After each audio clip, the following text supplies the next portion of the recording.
Hello friends, how are you. कैसे हैं आप सब। मेरे यूट्यूब चैनल में आप सबका स्वागत है। मैं मंजू सिद्धार्थ आपको जीवन की सच्ची कहानियाँ सुनाती हूँ। अगर आपने मेरा चैनल सब्सक्राइब कर लिया है तो बहुत अच्छा, और अगर नहीं किया है तो कर लीजिए और बेल आइकॉन पर भी क्लिक करें, जिससे मेरे नए वीडियोज़ आपको मिलते रहें। क्रिसमस और न्यू ईयर की छुट्टियाँ एक साथ ही थीं। न्यू ईयर का प्रोग्राम काफ़ी पहले से बन रहा था। साल में एक बार पापा पूरी फैमिली को उनकी मनपसंद जगह पर घुमाने का प्रोग्राम बनाते हैं। इस बार मसूरी का प्रोग्राम था। 28 दिसंबर की ट्रेन थी। एक दिन पहले से ही तैयारियां चल रही थीं। नई नई ड्रेसेस और इवनिंग गाउन्स पैक हो रहे थे। पैरों की प्रॉब्लम के कारण दादी नहीं जा पा रही थी। चंदा थोड़ी मायूस थी। दादी से बार बार चलने का आग्रह कर रही थी। दादी ने चंदा को अपने पास बैठाया और प्यार से उसके सिर पर हाथ फेरा और बोली, मेरी राज दुलारी गुड़िया, तुम सबके साथ मेरा भी जाने का मन है, लेकिन बेटा पैरों की तकलीफ़ के कारण मैं पहाड़ी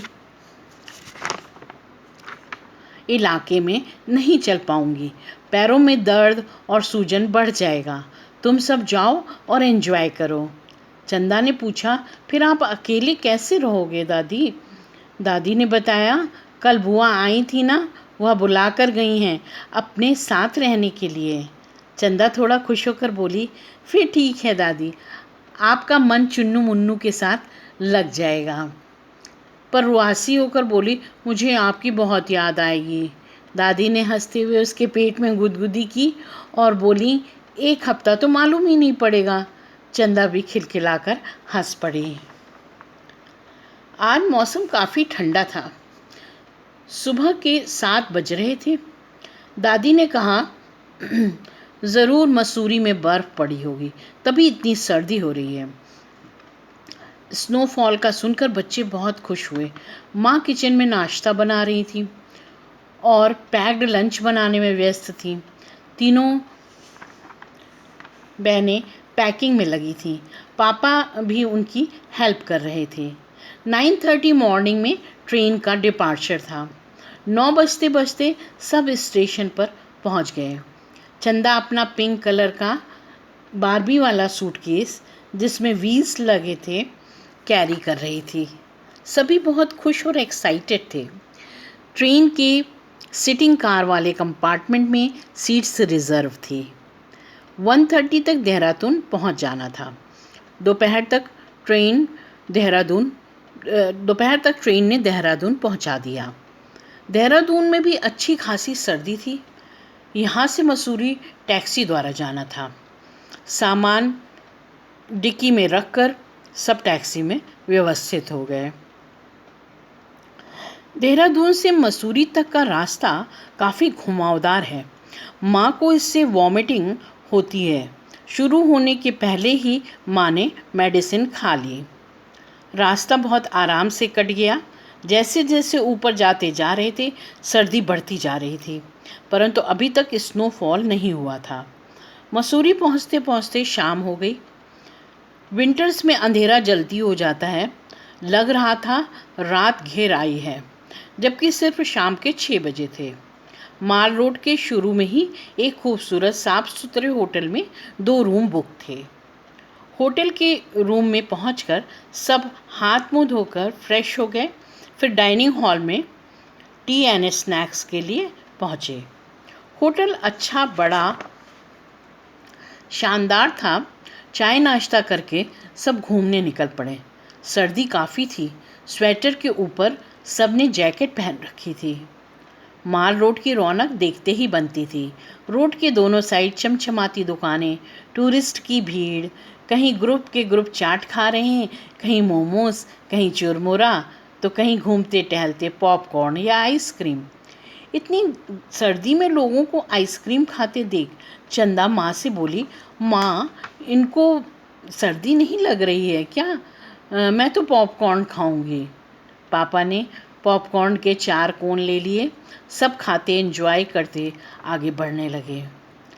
माल रोड पर घूमने में बहुत अच्छा लग रहा है, ज्योति बोली। रोड पर कोई ट्रैफिक नहीं होता, सिर्फ पैदल चलने वाले और मैनुअल रिक्शा। इन रिक्शों को आदमी दौड़ते हुए खींचते थे। चंदा ने माँ से पूछा, माँ ये आदमी क्यों रिक्शा खींच रहे हैं? इनको पेन होता होगा। माँ ने चंदा के सिर पर हाथ फेरते हुए कहा, हाँ बेटा, पर इनकी आदत हो गई है। माल रोड की लंबाई 2 से 3 किलोमीटर होगी। अभी तक आधे रास्ते ही आए थे। सर्दी बढ़ने लगी थी। पहाड़ पर रहने वाले लोग आपस में बातें कर रहे थे कि 1-2 दिनों में बर्फ़ पड़ेगी। बच्चे स्नोफॉल देखने के लिए बहुत उत्सुक और उत्साहित थे। करीब 1 घंटा वॉक करने के बाद सब वापस होटल की ओर मुड़ गए। ट्रेन जर्नी से सब थके भी थे। माँ ने कहा, डिनर करके सोते हैं, कल ब्रेकफास्ट करके घूमने निकला जाएगा। पापा ने कहा। सुबह 8 बजे सब डाइनिंग हॉल में ब्रेकफास्ट कर रहे थे। मौसम आज अच्छा था। हल्की हल्की धूप निकली थी। आज गन हिल जाने का प्रोग्राम था। माल रोड पर आज खूब गहमा गहमी थी। टूरिस्ट का तांता लगा था। दूर दूर से लोग स्नोफॉल देखने आए थे। होटल से गन हिल का रास्ता सिर्फ 20 मिनट का है। माल रोड का नज़ारा देखते हुए आपस में बतियाते सब आगे बढ़ रहे थे। दाहिनी ओर दूर दूर तक खाइयाँ और पहाड़ दिख रहे थे। बेहद खूबसूरत व्यू था। मीरा अपने मोबाइल से फ़ोटो ले रही थी और वीडियो भी बना रही थी। कब वो गन हिल के टिकट काउंटर पर पहुंच गए पता ही नहीं चला। पापा ने रोप वे के 5 टिकट लिए। रोप वे के केबिन में बैठकर गन हिल तक जाते हैं। 10 मिनट में सब गन हिल पर थे। ज्योति बोली, बड़ी इंटरेस्टिंग जगह लग रही है। बीच में बहुत बड़ा प्रांगण था। चारों ओर तरह तरह के सामानों की दुकानें, चाट, आइसक्रीम के स्टॉल्स, खाने पीने के लिए रेस्टोरेंट्स। पापा ने कहा, आज यहीं लंच करना होगा। मीरा का कैमरा चालू था। वह अपने फ़ोन में खूबसूरत दृश्य कैद कर रही थी।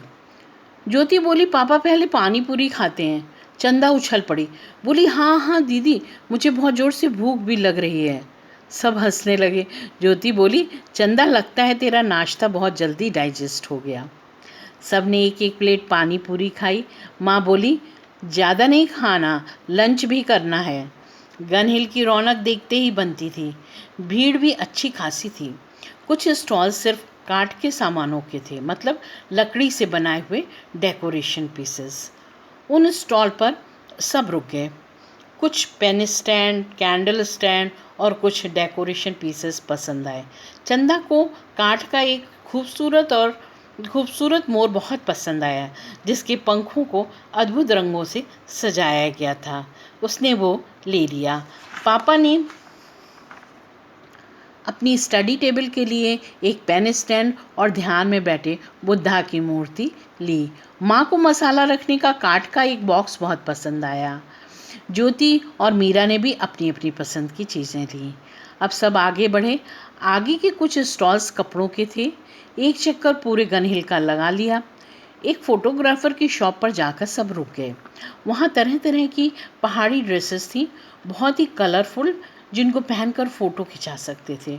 हर एक साइज़ की ड्रेसेस थीं। तीनों बहनों ने अपने अपने साइज़ की ड्रेसेस पहनी और सिंगल तथा ग्रुप फ़ोटोज़ खिंचाई। माँ पापा के पीछे पड़कर उनको भी ड्रेस पहनाई। चंदा बोली, साफ़े में पापा कितने अच्छे लग रहे हैं।